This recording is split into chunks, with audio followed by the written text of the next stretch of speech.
Welcome to the Rockabye Revenue podcast with me, Abby Watson. I'm a mum of 4 and a business strategist, and I train people to become hypnobirthing teachers. In the last decade, I've built a thriving baby business that grew beyond my wildest dreams. This podcast is for you if you run a business or dream of running a business in the birth and baby industry. You want to change lives whilst making more money. I'm talking about creating sustainable income whilst being present for the people that matter most. I believe for our baby businesses to have the impact we desire, we must be rewarded. On this podcast, expect me to share actionable strategies without the jargon. I've been where you are. I've built a business while raising 4 little ones, and now I'm here to help you turn your passion into profit while creating the life you've always dreamed of. So let's get started. Hello, gorgeous one. How are you doing? If you are watching on YouTube, hello. You'll notice I've got a different background. I'm in a different room today because my internet has just been blooming awful, so I'm sat as close to like the router as possible to ensure I don't have any mishaps as I record this.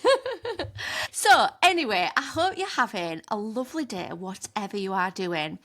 I am here with a quickie today, and I'm talking about why you might be making it actually too hard for people to book your services. Your services may be amazing and you may be talking about them in the most beautiful way. You might even have your marketing nailed. But if you are making it too hard for people to book your services, well, you're going to limit your bookings substantially.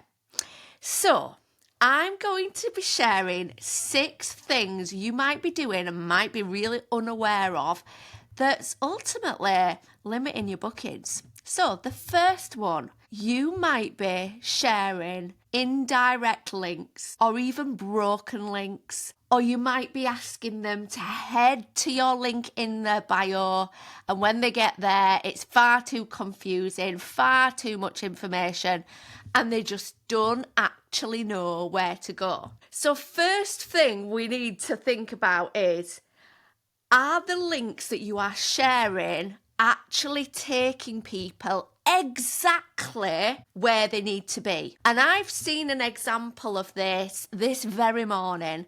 So one of my past students advertised a new course she's launched that looks absolutely fantastic.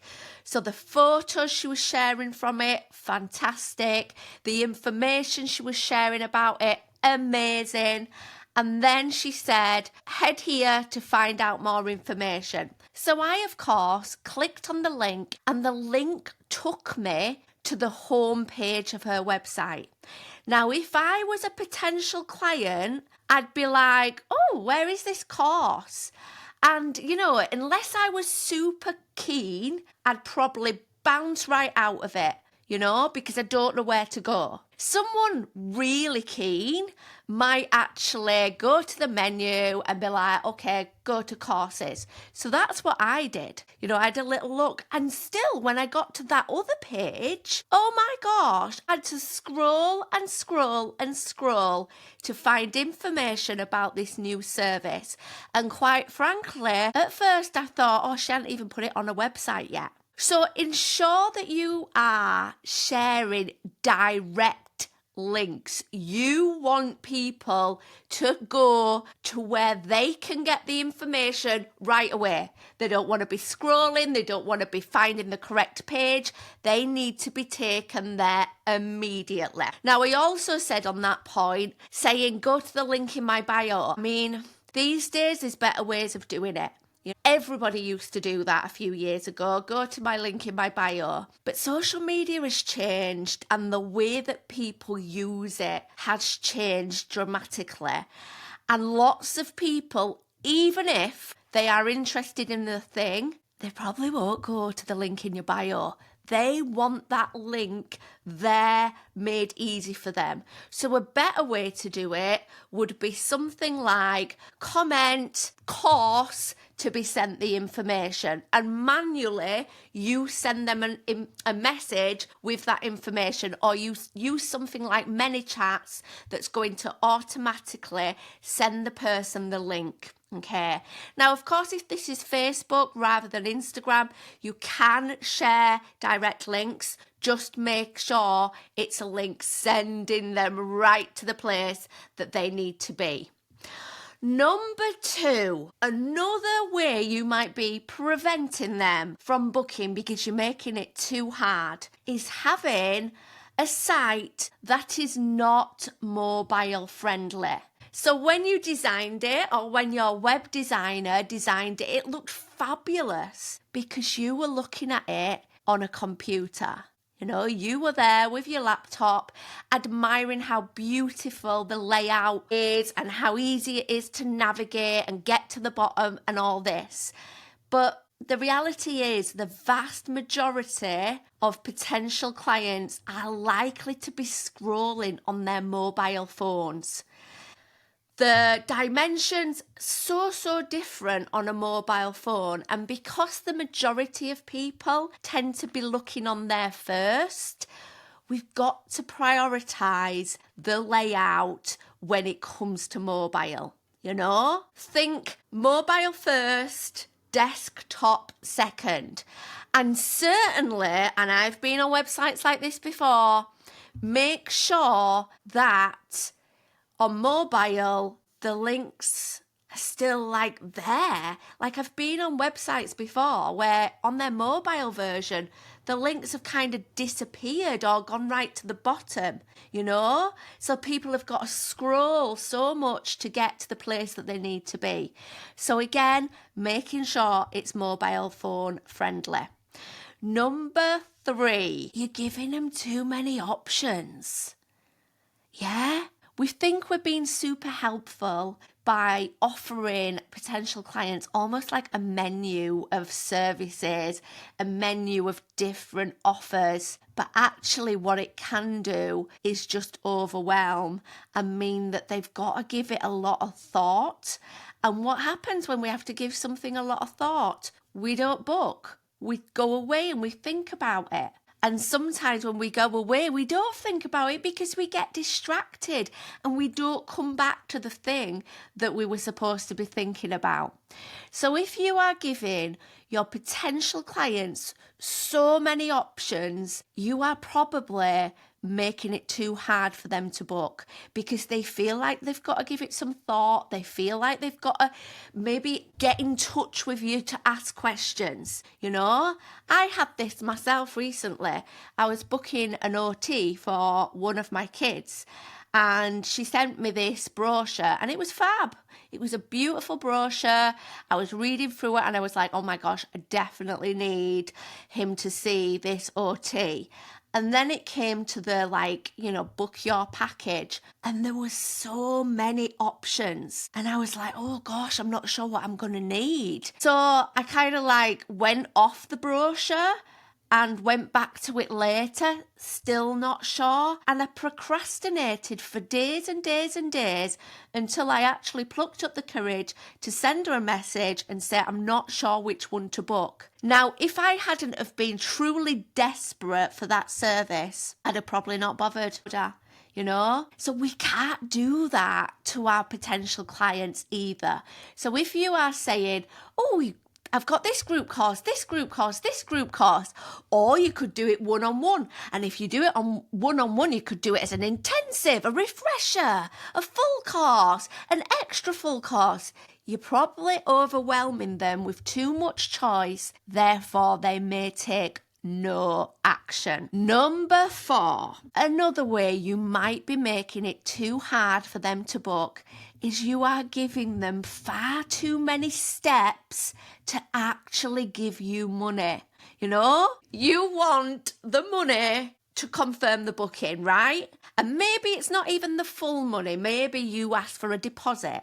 But if them making the deposit or them making full payment takes so many steps, they're not going to do it, or they're going to be far less likely to do it. So that might look like you saying, okay, to book your course, you get in touch with me here, I'll ask some questions, I'll send you my bank details, and then they're thinking, oh my gosh, I then have to log into online banking, I then have to do it, then I'll be in touch to confirm, etc., etc. So make booking as easy as clicking a button to reserve your spot. Ideally, have a way for them to pay on card so they can do it in the moment and they're not having to wait till later on.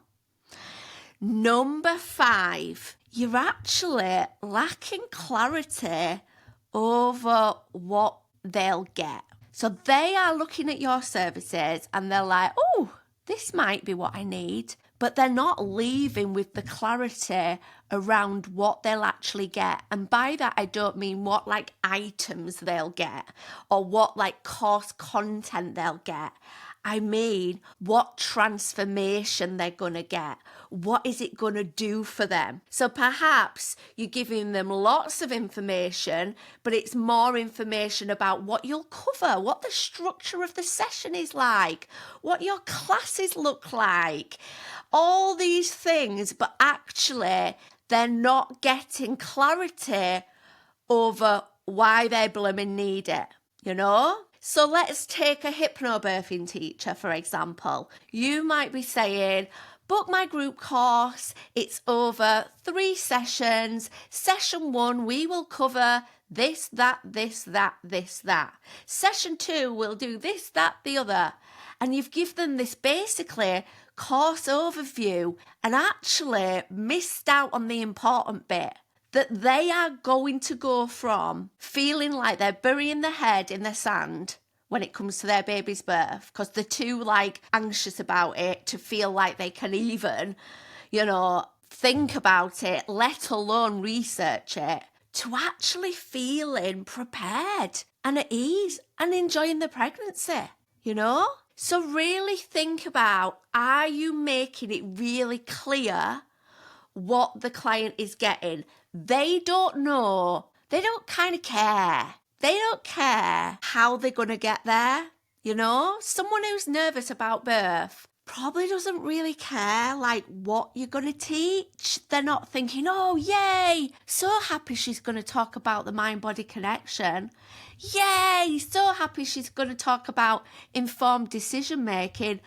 No, they just want to feel better. So really focus on that and ensure that is the key message they are getting when they look at your stuff. Number 6, there is a lack of urgency. You are not telling them why booking now, why taking the plunge now is more important than waiting a few weeks or months. Let's face it, we are all busy. We've all got 110 things on our to-do list. We are balancing all sorts of things. And if you think about a new mum, that's absolutely the case. If you think about an expectant mum, that's absolutely the case. You need to show them that there's a benefit of them acting now. So you need a sense of urgency.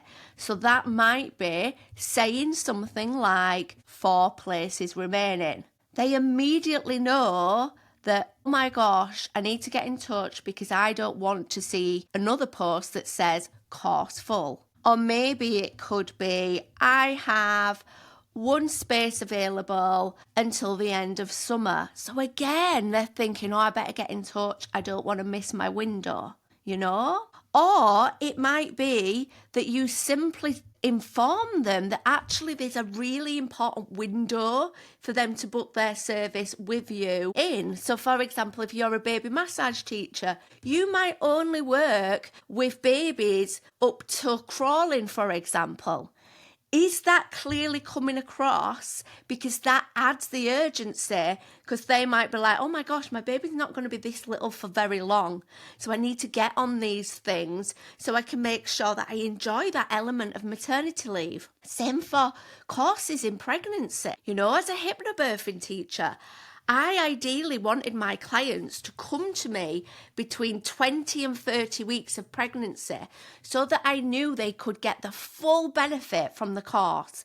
They'd have time to practice their techniques.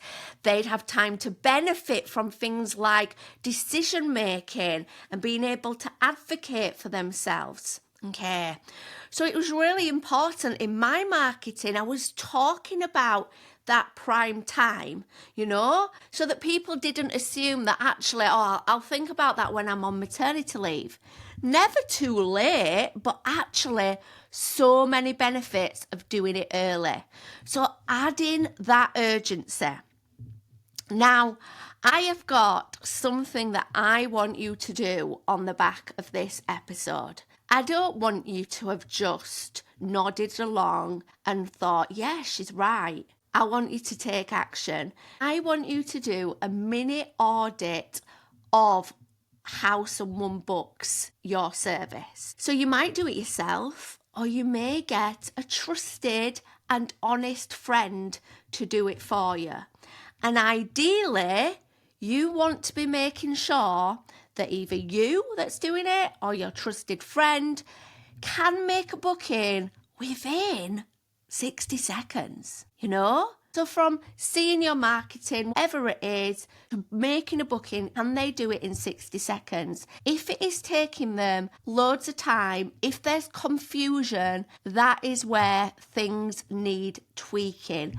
And what valuable information. The easier you can make it for people to book, the more bookings you'll get. And that is music to everybody's ears, because yes, you're going to benefit, but those clients are going to benefit too. So what you are checking is, number one, that your links actually work and they take people direct. Number two, that your stuff works effectively and clearly on mobiles, not just computers. Number three, that there's not too many options. You know, is your trusted friend that's auditing it for you feeling confused, feeling like, oh, which one's for me? Not good. Number four, is there too many steps to pay you? How many steps are there? How could you make that shorter? I'm going to also add to that, because I've just thought about it now, that if actually you are asking for tons of information when they book, again, that might be off-putting, because they feel like, oh, I ain't got time to fill in that survey. I haven't got time to fill in that information sheet. So keep your info to a minimum.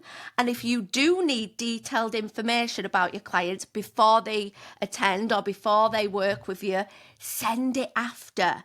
Send it after once they've already committed. Therefore, you are not going to put them off. Number five, is there clarity around the transformation? Is it clear what they are getting without it being overwhelming and without it just being a list of what's included? And number six, is there some form of urgency, some kind of reason to take action right now rather than wait until next week, next month, next year, so on? So that is your task, and this is only ever going to improve your business. And it's so important that whether we've been doing this 5 years or whether we've been doing this 5 weeks, we are checking these things, making it so user-friendly for our clients. This is how we make a business that can grow, you know? If it's easy, if it's accessible, you can grow your business. But if actually these essential things are not in place, you are forever going to be limited. So, as always, I would love to hear if you found this episode useful and what you are going to do on the back of it. And please, please, please do me a favour and do leave this podcast a review. It absolutely means the world. It helps us get in front of other people. And if you want to do me an even bigger favour, send this podcast to someone that you know might benefit from it. So if you've got a friend that works in this industry, whether they're a doula, whether they're a baby massage teacher, teach baby sensory, send them the podcast, because you never know, it might be just what they need. Have a lovely week, lovely one, and keep on changing lives. See you later. Thank you for listening to Rockabye Revenue. I hope this episode has left you with some fresh ideas and bundles of motivation. If you enjoyed this episode, do make sure you click subscribe so you never miss an installment. And if you found this episode useful, I'd love you forever if you leave a 5-star review, helping this podcast reach the ears of more of the helpers in this world. And remember, keep changing lives. See you next time.